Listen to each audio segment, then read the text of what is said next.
Well, hi. I wanted to share a passage of scripture from Philippians chapter 2 today, verses 14 to 18. And this is from the Christian Standard Bible. And it says, "Do everything without grumbling and arguing, so that you may be blameless and pure, children of God who are faultless in a crooked and perverted generation, among whom you shine like stars in the world by holding firm to the word of life. Then I can boast in the day of Christ that I didn't run or labor for nothing. But even if I am poured out as a drink offering on the sacrificial service of your faith, I am glad and rejoice with all of you.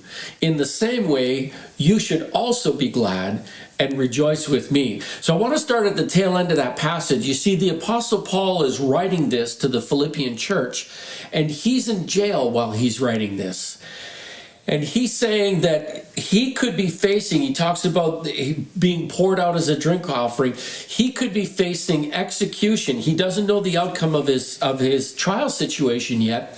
And he could be facing execution for his faith. And yet he says that he is glad and he's rejoicing with the Philippians.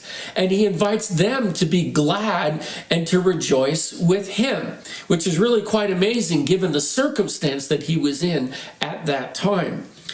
And now if we take that and we backtrack to the beginning, he says, do everything without grumbling and arguing, or without complaining and arguing. And he says, when you do that, then you're blameless and you're pure and you shine like stars in the world.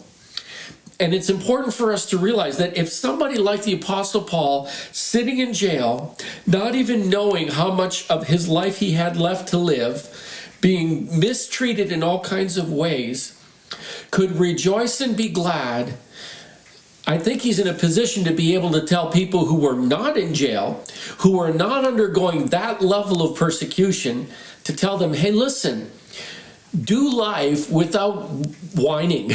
Do life without grumbling and without arguing amongst each other.